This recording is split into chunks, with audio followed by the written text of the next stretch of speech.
So you've been put on standby by several companies and for a hurricane, we'll say, and one of them finally calls. So when they call, what are they going to say? They basically ask you if you're ready to go, and then you say yes, and then that means that you're committed. And then after that, they've got some details for you and likely will say, I need you to be in X town in 24 hours. You think you probably could do that, right? No matter where you're at, you're going to figure out a way to do it. And then you get off the phone with them and you kind of have a mixture of excitement, certainly some adrenaline, maybe a little bit of dread. If you've never done this before, and if you're not prepared, if you don't have all your gear together, then you're going to be scrambling and you're likely to forget something. Don't worry about that because you're not going to the moon. You're not going to, you know, the Sahara or something where they're not going to have a Walmart or Target or places where you can buy stuff.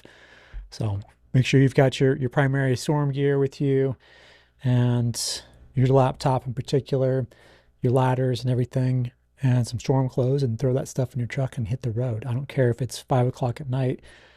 If it's me, I'm jumping in the truck and I'm gonna knock a few hours off the road trip on my way to the storm site. And I started doing that pretty early on in my career, just because I found that the sooner I got there and the sooner I started closing claims, the sooner I got more claims. Before we get going with this, I really want to thank one of our sponsors. Sponsor of this video is Hague Education. And if you go to hagueeducation.com, you're going to find Hague certified, Hague's certifications for, and that they sort of have the gold standard for building and roof inspections with their Hague certified inspector certification, as well as their desk adjuster, file reviewer, training programs and certification called the Hague Certified Reviewer, the HCR. So if you go to hagueeducation.com, you can get these two really critical certifications and use discount code AdjusterTV at checkout for a nice little discount. And again, check them out at hagueeducation.com. All right, back into it. So you jump in the truck, you got all your stuff, and you kissed your wife goodbye, or whatever, and you're on the road. Sun's going down, and you're headed to. If you've done it before, you know what you're headed for. If you haven't done it before, you're headed for weeks of pretty intense pressure, a lot of chaos, but it doesn't last forever, right?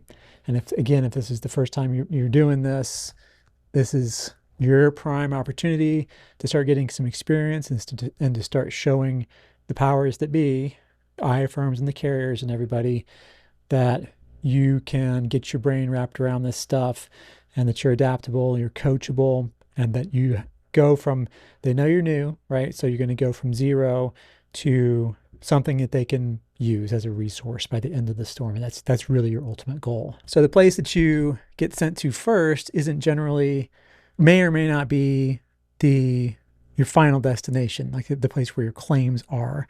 If you have a major hurricane that hits, we'll say the southern half of Florida, you're likely going to be stopping somewhere along the way, maybe Dallas, more likely someplace like Mobile, and stopping for orientation. What's orientation?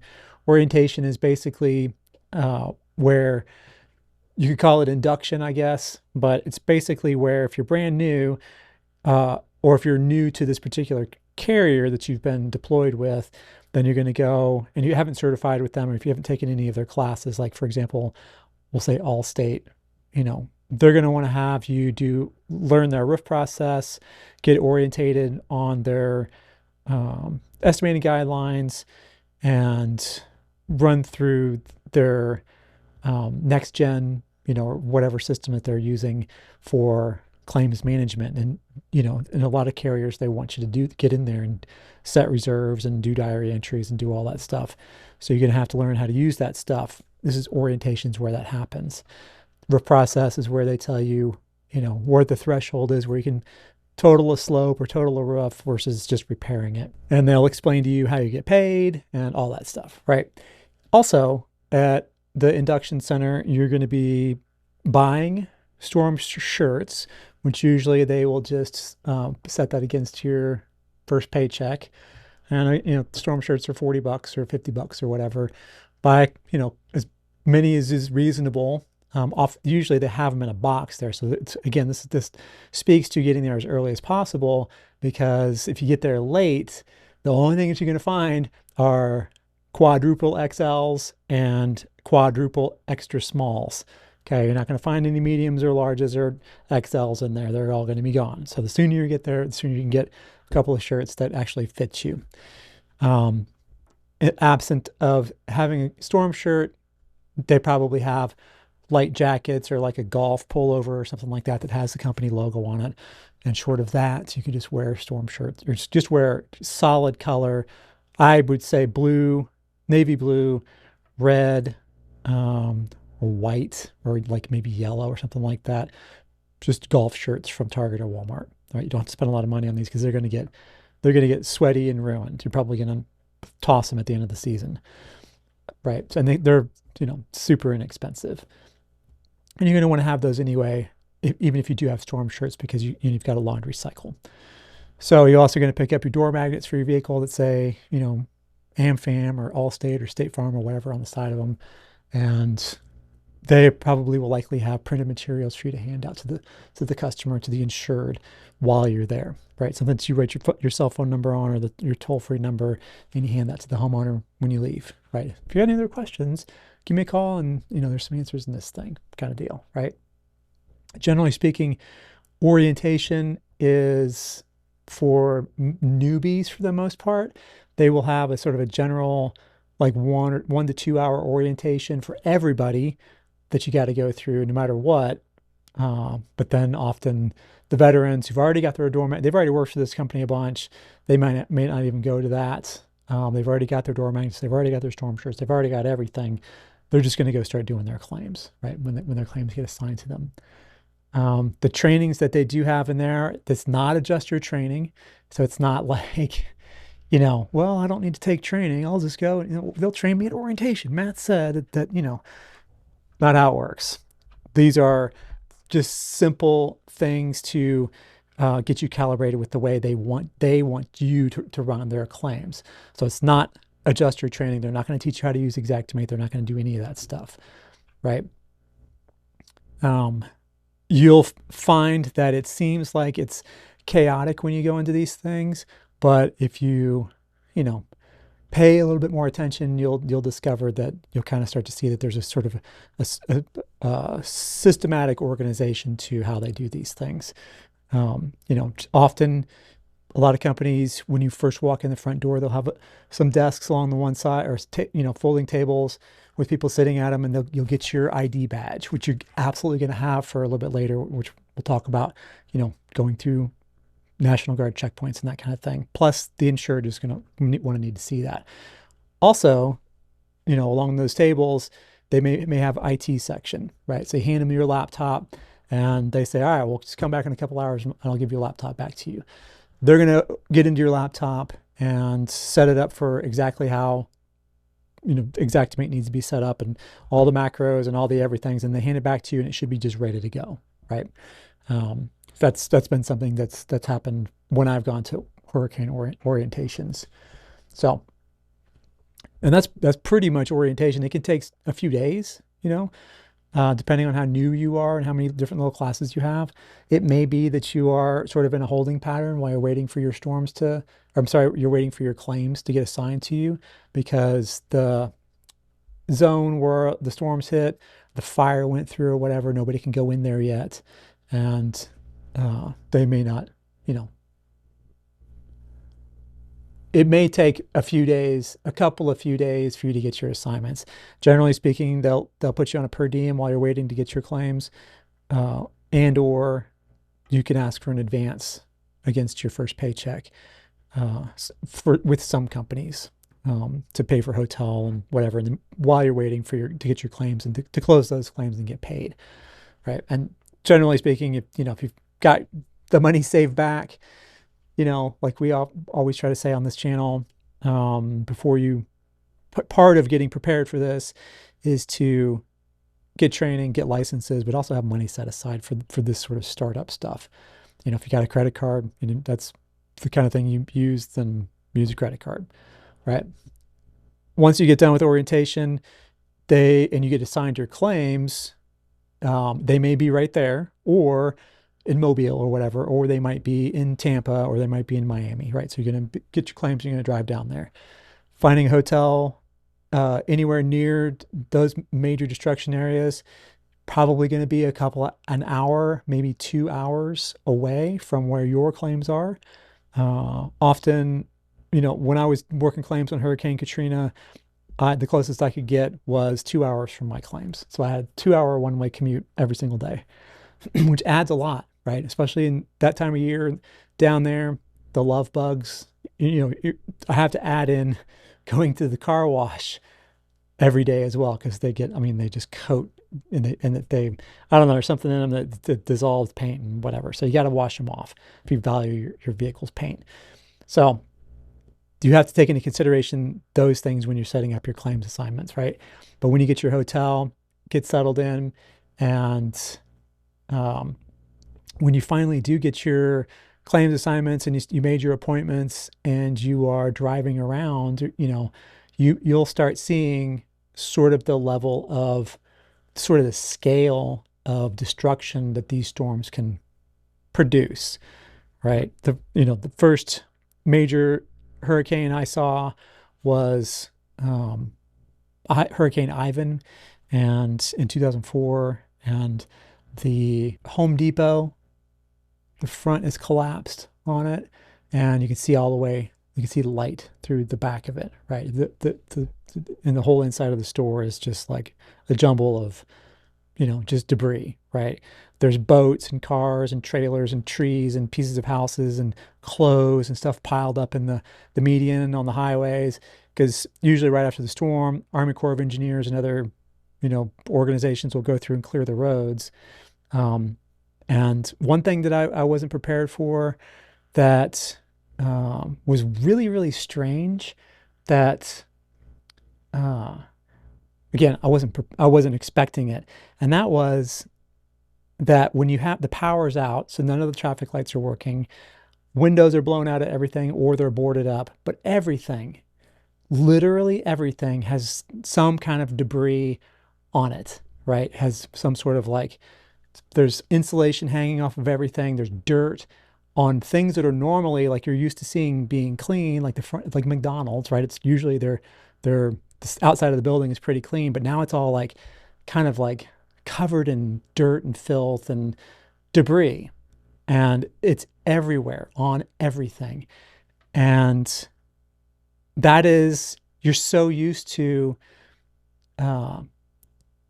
the way things are normally, like the street sweepers go through, once a week or a few times a week or whatever, and they clean up the roads in most towns, right? And the buildings, most companies keep their buildings clean. They keep the windows clean, right? But when all that stuff is covered in dirt and filth, and there's tree limbs and there's just debris everywhere, it's a little bit of the apocalypse in a way.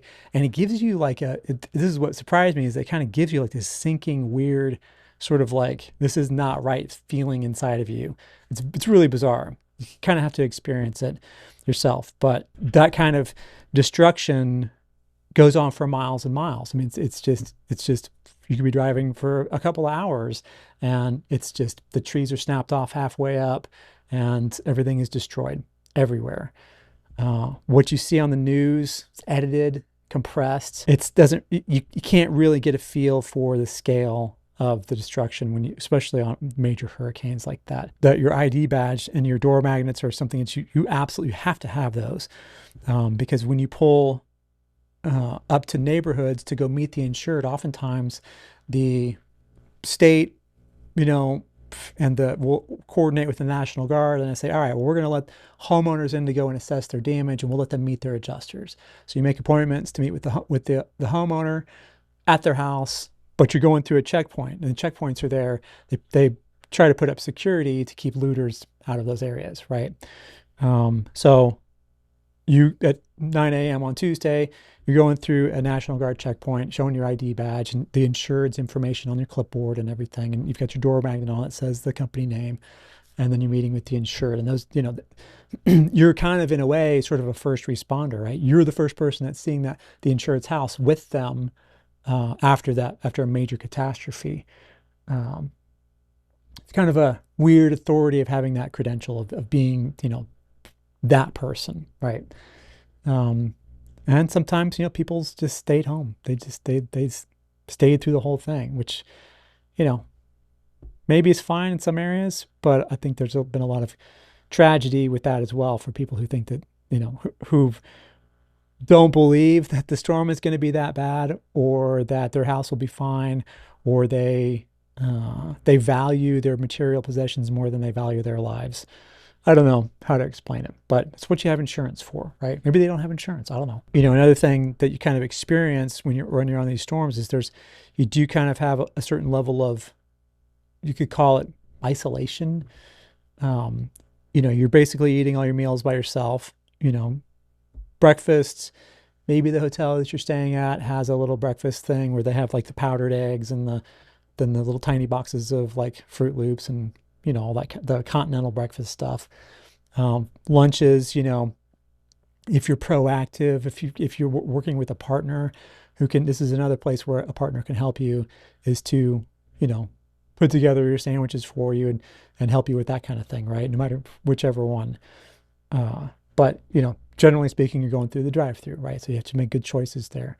In the evenings, you're probably going to want to like sit down and relax a little bit, before, after you finish your inspections for the day, but before you sit down to write estimates that night, you're going to Texas Roadhouse and doing that kind of thing. It's a lot of restaurant food, or it can be, if you're not prepared, if you don't cook and you weren't able to get a hotel that has a little kitchenette or at least has a microwave. You can go pick up a $50 microwave from Walmart, put that in your hotel room and just, and a little mini fridge and just have TV dinners. Nothing wrong with that, right? Um, but you're often going to find yourself sitting in your truck at 8 o'clock at night, stuffing Taco Bell in your face, right? It's the one thing I noticed, and this is something that I probably talked about this on this channel before, but after a while on cat, it kind of gets to be like a Groundhog Day. Every morning you wake up and you drink your cup of coffee and you get your shower and you get dressed and you head out the door, right? And then you do the same thing all day long, and you're meeting people all day long, but you're like, you're in a customer service role, so you're not exactly like hanging out with people and like shooting the breeze and watching TV with them or sitting on the back porch or playing tennis with them or whatever. You're just like, you're their adjuster. And then you go back to your hotel room, work on your whatever work you've got, go to bed, wake up and do it again. And repeat, repeat, repeat. Just, for as long as it takes, right? So you don't really exactly have any kind of like a shared experience with anybody back home. It's hard for people who haven't done it to really understand kind of what it is that you're going through. You kind of have to learn how to be comfortable on your own, by yourself. You take an afternoon off or a day off, and I can't tell you the number of movies I went and saw seen by myself, right? Especially back when movies were halfway decent at the theater, which whole other topic. I think everything these days is pretty much, for the most part, is garbage. But that's, again, a whole other story. But you're doing a lot of stuff by yourself. You're sitting in a restaurant by yourself, and it's not a big deal. You do it a few times, and it's like, I don't know, in a way, you kind of get used to it, and you're like, it's a quiet moment. The server walks by every, few minutes and fills up your drink and, asks if you need anything else or whatever. And that's it. You can just sit there and just kind of like zone out and chill. After a while, after a few weeks, that grind, especially if you don't have a plan for building in some buffer in there for your mind and body to decompress a little bit here and there, it will start to grind you down. This is what the people talk about burnout. That's what that is. So, you're starting to like look at your watch and look at the calendar and see, how much time do I have left on this? Maybe you start asking your manager, because they're still, if they're still assigning you claims, then you're still there, right? If they haven't assigned you claims for a week and you call your manager or text your or whatever, talk to your manager and say, hey, I've got 15 claims left or whatever. Just wanted to know if this is going to be it or if you guys weren't going to assign more to me. And they give you like a vague answer, like, well, just hang out, just give us a couple days, we'll see what comes through on the weekend and da da da. Right? And they'll string you along like that for a while, and they'll give you some new claims, and which is great. I mean, you want to do that, but there comes a point to where the number of claims that you get isn't really worth staying there, right? If you get you're doing one claim a day, if you get 5 claims in a week, you can do those in a day, right? Maybe depending on the kind of claims there, maybe a day and a half. And then you've got the whole rest of the week. When you get to that point in the storm, it's where you're, fishing or cutting bait, right? If they put you on cleanup, totally different story. If they ask you if you want to do cleanup, you totally want to do it, because cleanup is a learning experience. Because you're going to see great work from adjusters, you're going to see terrible work from adjusters, and so that helps you, the good things that you see, and hopefully you can identify the good things. I'm going to start incorporating that what this adjuster, is doing in their claims into my claims, and the things that this other adjuster is doing it's really hard for me to understand what they're doing in their file, and it's a struggle for me to get this one buttoned up. But I did notice that I kind of do a couple of those things in my own files. Maybe I'll stop doing that or do things differently, so that the people, when they get my file for cleanup or later on for RCV or whatever, that they can, at a glance, they can see, exactly what's going on with the file, and they don't have to sit there and scratch their head and not be able to answer questions from the insured or the contractor or whoever. So it's a highly educational experience and highly worth it. If anytime that you could do cleanup, say yes. They offer cleanup, say yes. So at some point though, they're gonna wind down, and the storm is gonna wind down, and they're gonna say, you've got, I'm looking at your manager says, I'm looking at your pending, and it looks like you've got, 8 left. And I don't know, so that'll take you a couple days, right? 2 or 3 days. When do you think that you're going to be done with those, right? And today's Monday. I'll be wrapped up with all those by the end of Wednesday at the latest. All right, cool. Let me know when you've got those all wrapped up, and you've closed those claims. Be ready to stay for a day or two beyond that, because it may be that they find something in there that they need you to go back to the house for, right? So when you finish your claims, don't jump in your truck and drive away, and you're 2 hours away, and then you're like, oh, I better call my manager and let him know I've left. Do not do that. Only leave when your manager says, all right, looks like you're good to go, man. Thank you so much for coming out. We really appreciate you helping us out with this. Be ready by your phone, for the next one, and safe travels, right? And then that's when you're released. That's when you're good to go and take off and go do whatever you want, go home, right? Or they might say, hey, listen, you just wrapped up and you're free to go, but we did just get a hailstorm last night in Denver. Do you want to go to that? Right? It's for a different company, but they have a similar process to this company you're just working, and I think it should probably be just fine, doing that one. Do you want to go? And you say, well, yes, of course I do, right? And then your default, especially in the early days, is going to be yes, no matter what. Then you're not going home to, St. Louis. You're going to Denver, and you're just going to spend a few weeks there, a couple of months or whatever, right? And then next thing you know, it's Christmas time, and you've made some money, right? But that driving away from a storm, especially your first storm, is the level of relief that you experience. And really, this is like, I would say the vast majority of storms I ever worked, or at least at the end of the season, because no matter how efficient you are, no matter what your processes are like, you're still under a lot of pressure. You're still doing stuff for somebody else, right? When you're working for somebody else, you're doing stuff. It's like you have your own business, quote unquote, but you're still like, things are being dictated to you by another company, right? So when you get done, when you've wrapped up everything and you've got a big chunk of money sitting in your checking account from this storm, that feeling of relief and like sort of, again, another sensation that it's kind of hard to explain. It's like the feeling if you've ever like paid off all your debt before, like you paid off your card, you paid off all your credit cards or whatever, you got like some windfall or whatever, and that feeling is kind of the same feeling. It's like, it's a weight off your shoulders. And then you go home, you recover and decompress. It usually took me about 2 weeks before I started sleeping in after a storm was over. And I still could never sleep in past like 7 or 8 o'clock in the morning at the absolute latest. Was like, oh my gosh, I can't believe half the day is gone, right? But when you're on cat, you're getting up at 4:30, 5:30, right? 5:30 at the latest, right?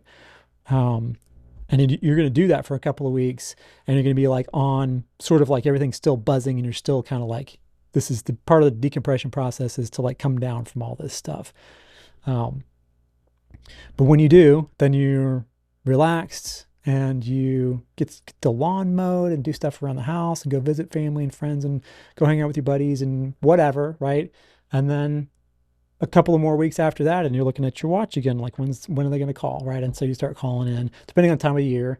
You know, if it's over the holidays, you're probably not doing that. But if it's June, I'm calling. You know, if I've been off a storm, I got on a storm in March through April, and then, you know, was kind of home for 3 weeks in May. Um, I'm going to be calling my firms and being like, hey, just checking in. You know, I just want to let you know I'm ready to go. I just picked up my New Mexico license. I picked up this license. I picked up that license. Got anything? If you got anything, let me know. If you got anything that you need to get off your desk, let me know, et cetera, et cetera. Right? Lead with value on that. But that's kind of been my experience with major hurricanes and to a lesser degree, well, major hurricanes and definitely wildfires because there's so much devastation, but also with like windstorms and hail and sewer and drain backup storms and that kind of thing. You know, daily claims is going to be different, but that's sort of like the kind of the what it's actually like to go on a major catastrophe deployment, especially as a new person. You know, there's more to it than that, and you know, as you kind of probably picked up through this, a lot of this stuff you kind of have to experience for yourself. But once you do, you know, it's the first storm is stressful, but once you get through your second storm, you've finished your second storm, things are clicking with you, and that's when it starts to like get into your blood, and you're like, all right, this is, you know, because you're seeing where you can be more efficient, you can see how much money you can make, you see the satisfaction of helping people out, no matter however you can, right? That's a pretty potent combination that hooks people in, and it gets kind of addicting. So anyway, thank you so much for watching and have a great storm.